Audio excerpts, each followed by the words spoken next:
Hold up. You're my baby. You're midnight. It's so cute.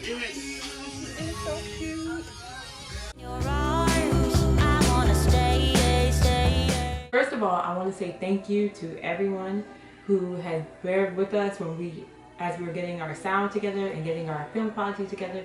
I've never done a YouTube channel before, never did film, so I'm learning as I go, and I think it's getting a little bit better, but thank you to everyone who is bearing with me. So, my most popular video so far has been my breastfeeding tips video. So I figured I'd do a little series, kind of like a mini crash course on all things breastfeeding. So I've already talked about easy breastfeeding tips. This week we're talking about breast pumping. I personally am not that much of a fan of breast pumping. However, it is very convenient and it was necessary for me because as I mentioned before, when Iman was first born, she would not latch properly.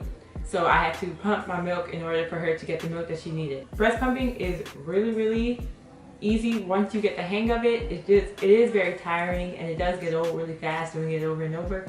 But we gotta do it, so might as well do it right. Okay, so here I have two different breast pumps. When I first started breastfeeding, I got the Evenflo breast pump, which is about $100. You can pick it up at Walmart or anywhere like that or online. It's good for what it does. When I first started, it really helped me because it got the little bit of milk that I was producing out. However, I am not a fan of the Evenflo breast pump. So the pros is I like the containers. You can pump directly into the bottle, which many pumps don't let you do that. Makes it easy. One thing, not a bunch of parts to have, and you put it right in the fridge and you're good to go. Also, the Evenflo is really small. It's really small and compact, which is good because as you can see, my other breast pump, which I'll get to in a second, is much bigger and it's not so easy traveling with. This is nice and small and easy to travel with. Very easy to put together and very easy to use, but I feel like personally for me, those were the only pros that I found. The cons were it is very loud. It makes a lot of noise, which is not good if you're trying to pump when your baby's sleeping, which oftentimes is when I'm pumping. And it also didn't work very well, just didn't get the milk very well. I was feeling very frustrated with myself and thinking I wasn't producing as much as I was after a couple of days. I, however, use the Ameda breast pump. This breast pump is the one recommended in hospitals, or at least in the hospital I was in. They gave us all of the pieces for it before I even left the hospital, and they told me I just had to pick up the pump. Many times through insurance, if you're deemed medically necessary that you need a breast pump because your baby's not latching, the nurses will look at that when you have your baby, and if they say your baby isn't latching properly, you need a breast pump, you can apply through your insurance to actually get a free breast pump. This one is rented. I will also list below places where you can rent breast pumps. We pay for it weekly, but you can also pay monthly, and you can rent the breast pump the entire time that you need it, for however long you need it. Con, like I said, one big con is it is very bulky. I've traveled with it before. I stuck it in a suitcase. I could do it, but I did take a big suitcase. This is, like I said, a medical grade breast pump. Get all the pieces from the hospital, and it's easy to figure out, easy to put together, and I feel like it just brings my milk out most efficiently. It is quiet. It does make a little noise, but compared to the Evenflo, it's much quieter, so you can pump while your baby's sleeping and hopefully not wake them up. Have to fix that angle real quick. I'm filming by myself, so it's not going quite as smoothly as it normally goes, so yeah. But let's get back into it. So as I was saying, those are the things that I like about this breast pump, and I will link below where you can pick up breast pumps, where you can rent them. When you get the breast pump, it comes with several pieces. It comes with the part that you put on your breast to get the milk, and that comes in several different sizes.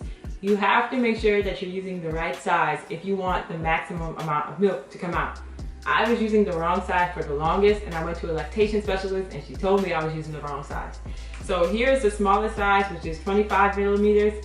This doesn't work for me. How you tell that you have the right size is that if your nipple goes into this little opening right here, and your nipple is the only part in the neck of it, and your nipple has a little bit of room, that's right, it's the right size.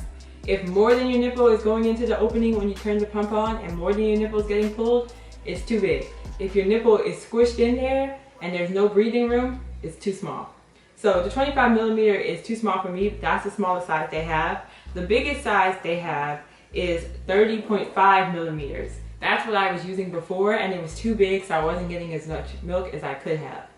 They also put in an insert, which is in the middle. It's 28.5 millimeters. This is not the whole thing, but it's really easy because it just sticks right into the biggest one, and you can stick your breast on like that. It's very important to make sure that after every time you use it, and before you even use it the first time, you wash all of the pieces with warm soapy water. You don't want your baby's milk to be contaminated by anything except for this tube piece. Do not wash this tube piece because that's where the air flows, so you don't want water in there. I have one for each boob, obviously. This is the piece, and it comes with this little suction thing. I keep them on there unless I'm washing them because it's very easy to lose, and without it, the machine will not work. So you put the suction thing. There's also a suction cup that goes in the top, which is also very easy to lose. And then you take the tube and stick the top on. Now this piece will work. This piece, if you plug it into the machine, which you do on the side, it will suck and pull on your breast to make milk. But you also need a little container to put on the bottom to obviously catch the milk. I like these containers that they have because it measures for you. It shows you 60 milliliters. I did like Evenflo's bottles a little bit better because they also measured and they were already in bottles. But these are cool. They're easy to store. They take up less space than bottles. So if you're worried about space in your fridge, these are good too. You do that on each side and you put it on your breast and you start to pump. Like I said, make sure that your nipple is the only thing in the neck of the tube and it has wiggle room because that's how you know that it's at the right setting. When you're pumping, you want to be in a comfortable place because it can get really old really fast if you're uncomfortable. You want to make sure somebody's watching the baby because when you start pumping, you don't want to have to stop if it's unnecessary. You want to make sure that you have your pump on an even surface because it just makes everything go easier. Pump also has these placement things in the back, so if I like to sometimes when I stop just rest them there if I have to grab the baby for any reason. In order to get the maximum output when you pump, you want to make sure that one, you have a bottle of water.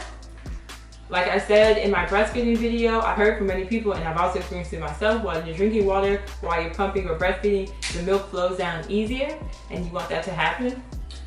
Also, if you have trouble getting started, when you start pumping, I like to squeeze a little bit as I pump just to get it rolling. But don't think when you just put the pump on your breast that 2 seconds later milk is going to come out, and if it doesn't, that means it's not working. It takes time because this is stimulating your baby's mouth, and it takes time for the milk to actually start flowing.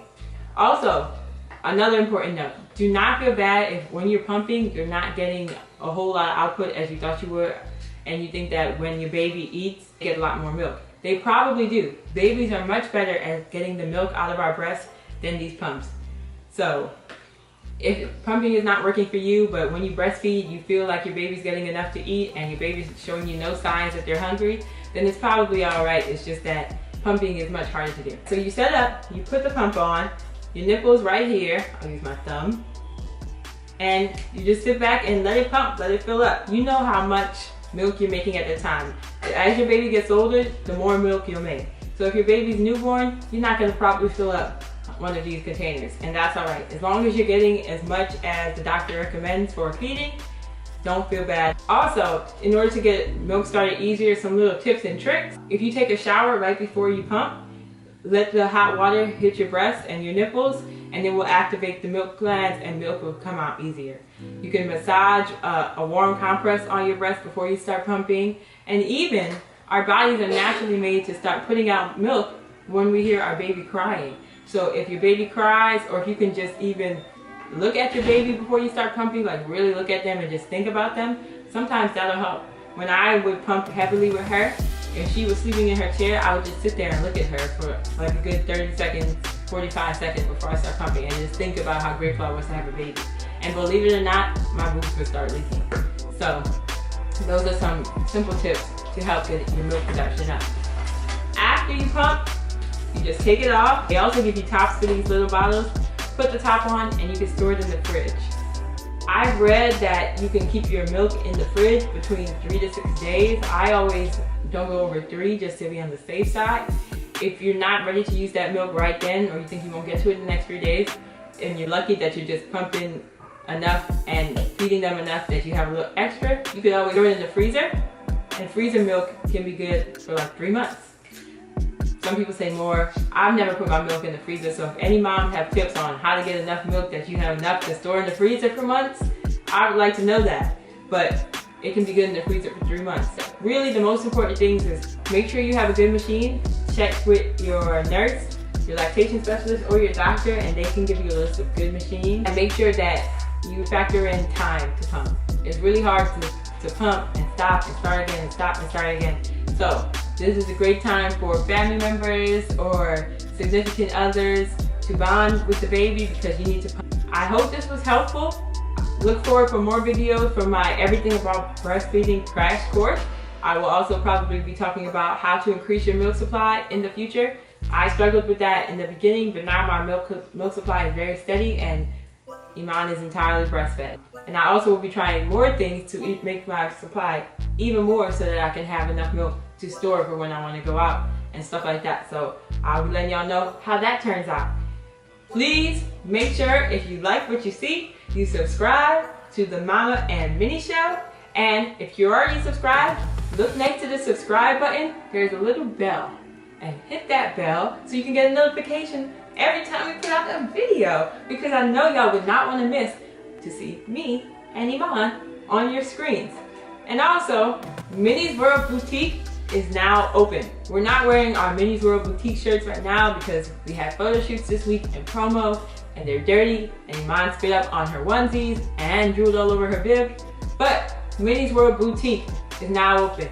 You can shop at minniesworldboutique.com, or you can find us at minniesworldboutique_ on Instagram, and you can see us modeling the clothes. Thanks for tuning in, and I will see y'all Friday now because we drop videos twice a week.